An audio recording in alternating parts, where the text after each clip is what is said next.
helping each and every single one of you understand in reality where you stand and work towards your plan to get you where you need to be. Now, I try to always do a quick exercise, and the exercise has to do with the person right next to you. Right? So if you don't mind just looking at the person next to you and ask them, are you ready for the exercise? Left or right? I don't think I heard On you my right ask or the my left? person. On So my I'm just right going or to say it right or again. left? Right or left is totally Are you up to ready? you. Whoever smiled at you first. Right? Are you ready It for the depends. Are you exercise? ready? You. I don't know. Now, Yeah. here Everyone's it ready. is, right? I want you to be very honest with yourself, right? And the question is, from a scale of 1 to 10, right? If you was to rate your financial plan, so your plan, right? So me personally, on a scale of 1 to 10, I left my barbershop yesterday and I looked at the mirror and I said, this haircut is a 10 out of 10. That's what I think. Do you agree? Yeah. You said so, Alright, yeah. 8 out of 10. I didn't get the response I wanted, right? But if you look at your financial plan, this is without me giving you context of what a financial plan is. So, in actual fact, you could rate yourself higher or you can rate yourself lower. Because after you give yourself the answer, I will then tell you what a great financial plan looks like, and then you can rate yourself again. Does that make sense? Yeah. Right? So, from a scale of 1 to 10, if you was to be honest with yourself, what would you rate your financial plan at this very moment? Ask the person next to you and then answer the question Your to plan is good. yourself, and then we will revisit I and was go from thinking there. 8, but I'm bring it to 7. On a scale of 1 to 10, what would you rate your financial plan? Okay, why?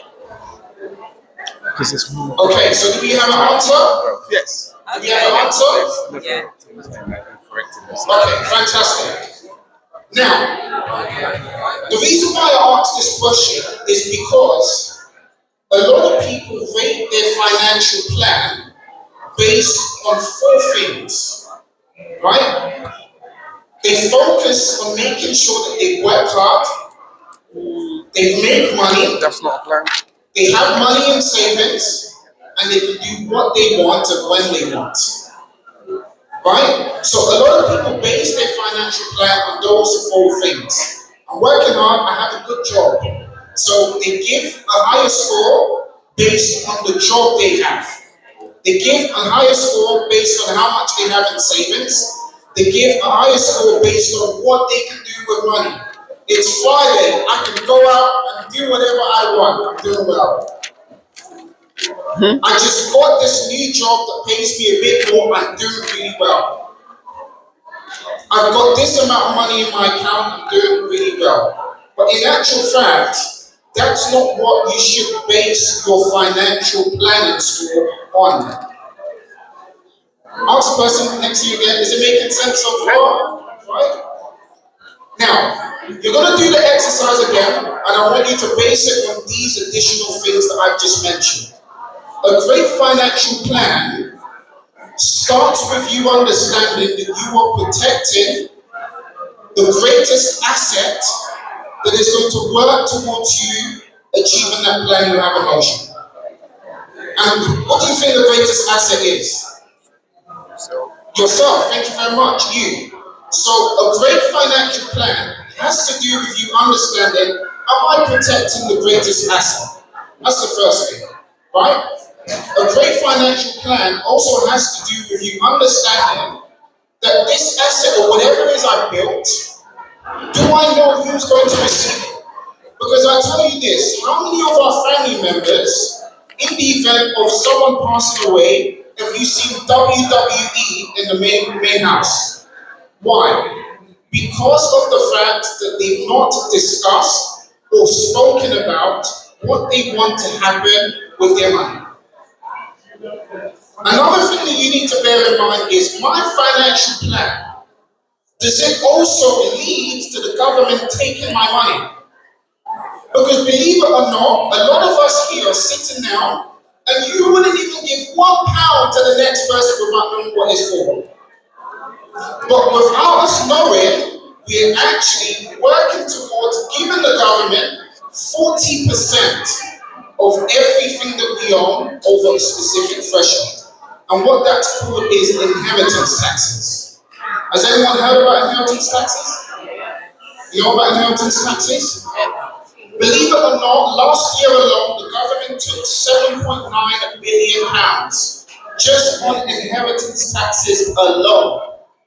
£7.9 billion.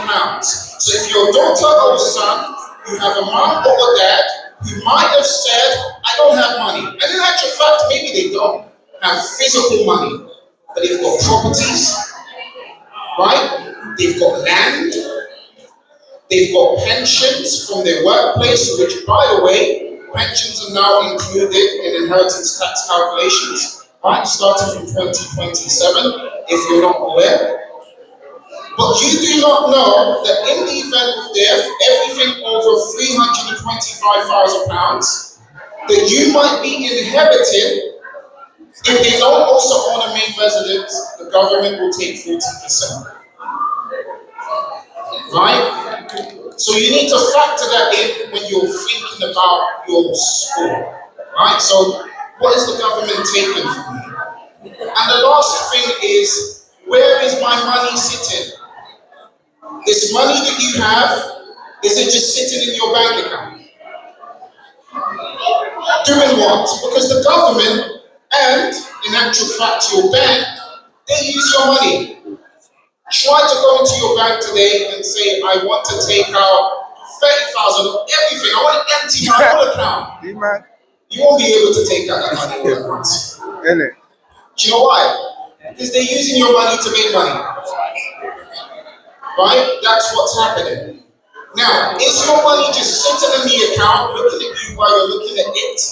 Or is your money making money for you? Is it in a wrapper that enables you to get interest while you're sleeping?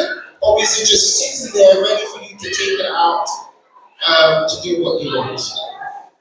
So now, based on this understanding, if you were to give yourself a score again, from 1 to 10, what would the score be? Is it higher or lower? Might be a fraction. Higher or lower? Yeah, What's the person next to you? Is it higher or lower? I'm still kept it. What is I it? do Higher or think lower? about some of the things he was talking about, but I think it's that So where from you have what I'm to secure seeing the assets. in the room, it seems that it is lower than what it was before. And do you know why? The reason why it's lower than what it was before is because you did not know what good looks like. Or you might have heard of what good looks like, but you've not been educated about what good looks like. There's a lot of people in this room potentially who might say insurance, for example, life insurance is a scam. They're thieves. They're going to rob your money. They're going to take your money and run away. That's a huge misconception, right? Last year alone, 98% of insurance claims were paid out. And the 2% that wasn't paid out is because people said on the application, I'm not sick, when in actual fact they were sick.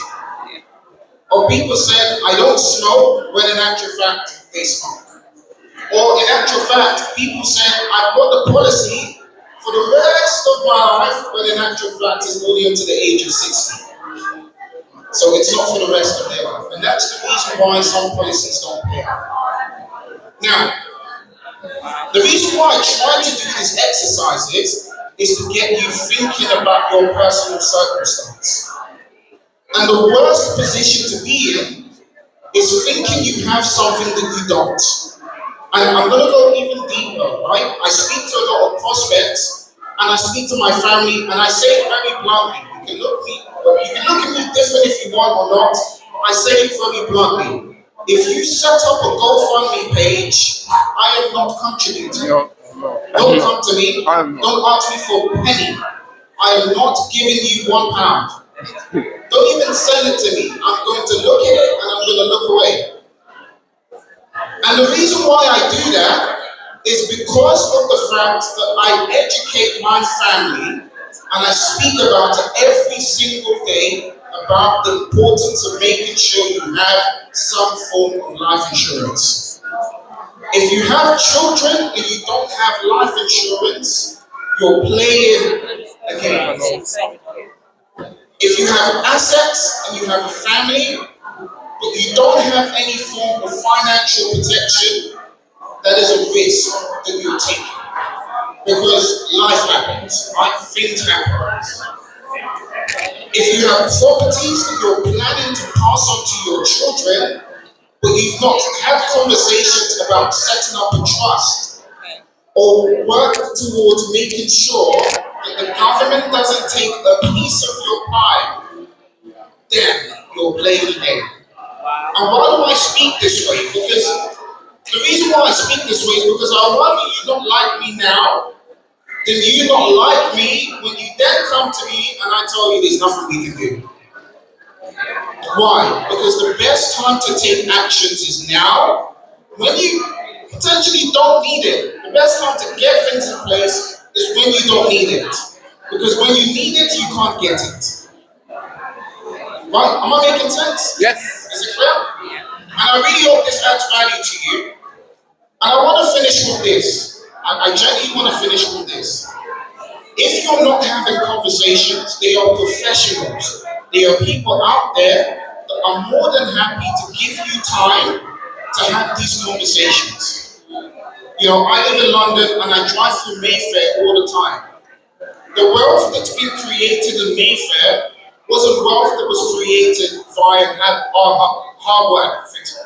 It wasn't because they worked hard and they worked and they sweated to make money. No, it wasn't because of that. It's mainly because they worked smart. They planned ahead.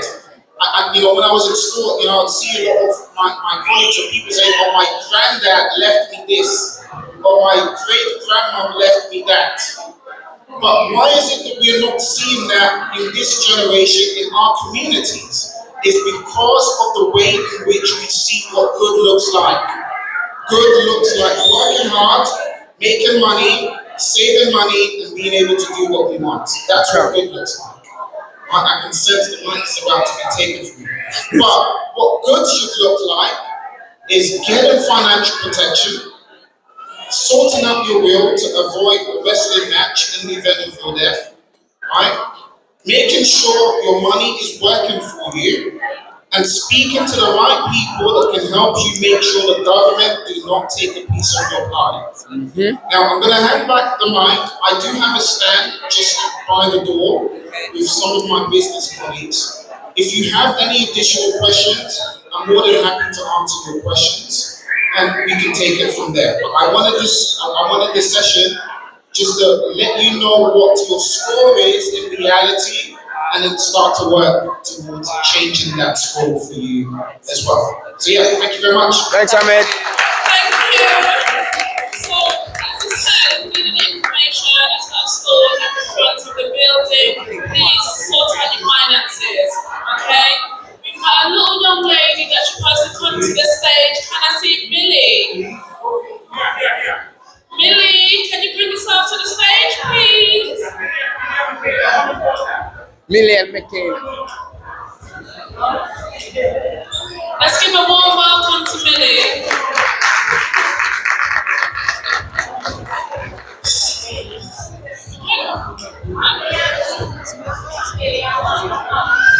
Okay, so Michaela, can you tell me a bit about yourself and where you're from?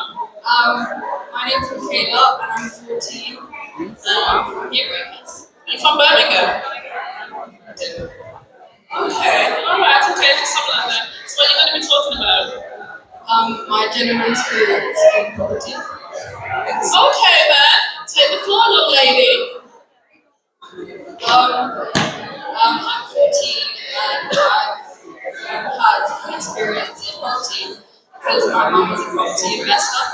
So I've been around properties ever since the age of 7. That's it. Yeah. I've been around properties ever since the age of 7. So I've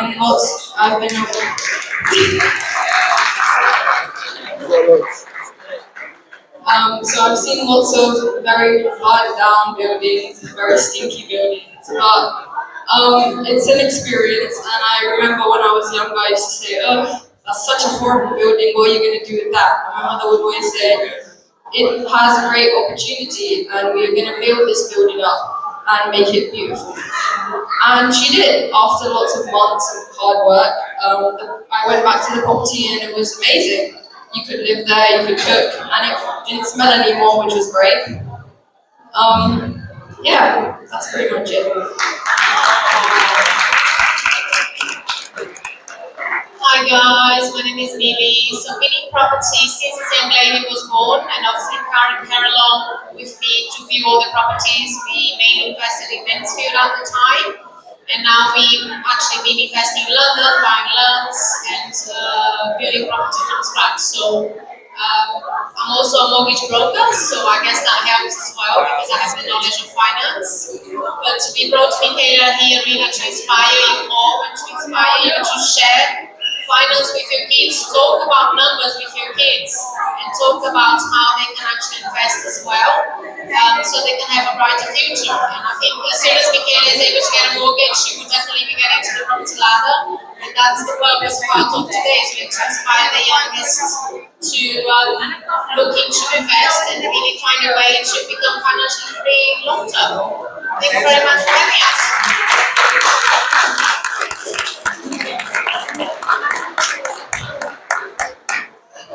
I just want to say, this is an example of how we're supposed to be doing our thing.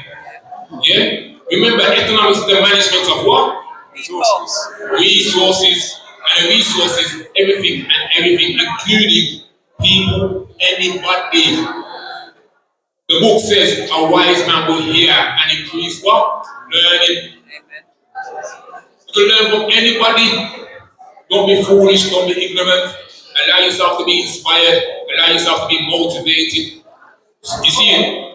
To have impact on your own lives. You know what I'm saying?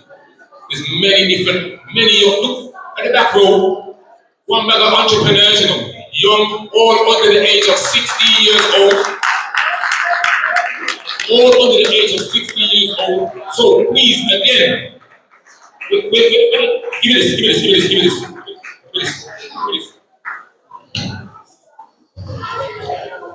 Pick up the team. Yeah, there's only 50 spaces available. Yeah, becoming a young boss for under 16-year-olds. Sign your youth up. You see, and guess what? I haven't capped how many young people can sign up, you know. So if it goes over 50, guess what? I'll just pay for a bigger room. You know what I'm saying? And through grace and mercy, sister, let me bring you past stage now. Come. Go on, sis. This sister, I'm gonna let her introduce and tell you who she was with. But she found out and we networked, and she now knows what it is that the mission is. Because it's bigger than a business, it's a mission. You see it? So I'm gonna let her explain who she is and through grace and mercy. She sent me an email the other day with some great news, but I'm gonna make her share it with the audience. Hi everyone. Hi. My name is Helen. I work at BBC Children in Need. I'm a grants officer and an impact officer that ran an application from Zeppel. So about a month ago, 2 months ago, I read this application and I was in the process of reviewing it and I was in the process of declining it because it wasn't very clear what it was he wanted to do. So what I decided to call him instead and have a conversation with him about what this organization is, because there's two processes. There's an EOI process whereby you put in the application with very brief information in it, then it goes through to full application if you're successful, and in there you're supposed to give us all the missing detail, which was still missing.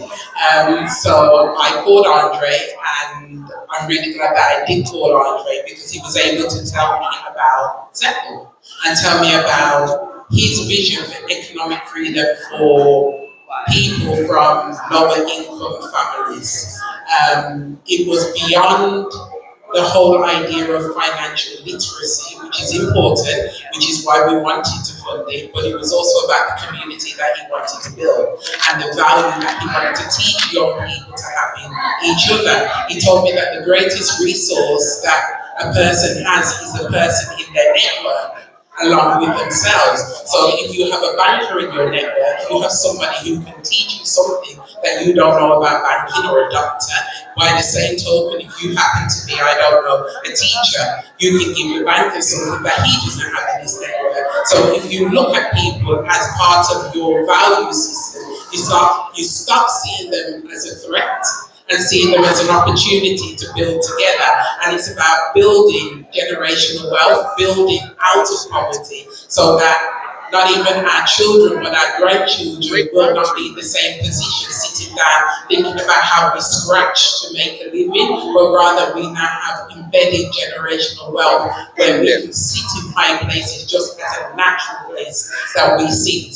So he's put on this event, and the whole idea out of it is to try and attract some children and young people under the age of 16 to sign up to this event, so that it's a 1 year project you're delivering. 1 year project he's delivering. He secured £10,000 worth of funding, and he's delivering a 1 year project whereby he's going to teach our children and young people to learn to value themselves, learn how to understand finances. Yes, learn understand about inheritance tax and economic freedom, but learn how to build those value systems within themselves, and that's what we want for our community. So I'm hoping that all of you parents are engaged, involved, and really want to give your children that kind of education. Because the earlier speaker said they do not teach this in school, and they should teach it. In fact, they've made it a cashless system in school. So children are now going to supermarkets and not understanding how to get change, which is ridiculous. So we need to teach our children how to look after themselves financially and how to build that economic freedom that they need, so that their children don't have to sit down and live and scratch like we do. Thank you. Excellent. Thank you very much, sister. And thank you very much, Matea and Billy. You've been amazing. And yeah, man, thanks for coming along. Big up Bruno. That's it. Sorry. So can we give him a warm welcome to Birmingham? Come on now. Fantastic. So what do you do? Technology, and over the past few years, I've been brought into like community work, utilising those skills to connect people, resources together, getting the things people need through those people, and it's building upon that for education, mental positivity of people. So, Okay, I'm going to give you the floor. I like that. I'm going to give you the floor. So I'm going to give you 10 minutes to express yourself and tell us where we can find you, okay? thank you. First and foremost, I want to thank Andre, because all of this is beautiful to see, to have a platform for people who know my background, teaching about economics, education, financial literacy. They're all really huge things, really important. And yeah, to talk a bit about myself, I suppose, and what I do. I didn't prepare much. Ultimately, it's around utilising technology and our resources in a way that we can help one another. We have a lot of surplus food, materials, things like that. It's really about how we connect people to those, connecting people to use their energy in positive ways, hearing about the connections being made through. Bit closer? Yeah.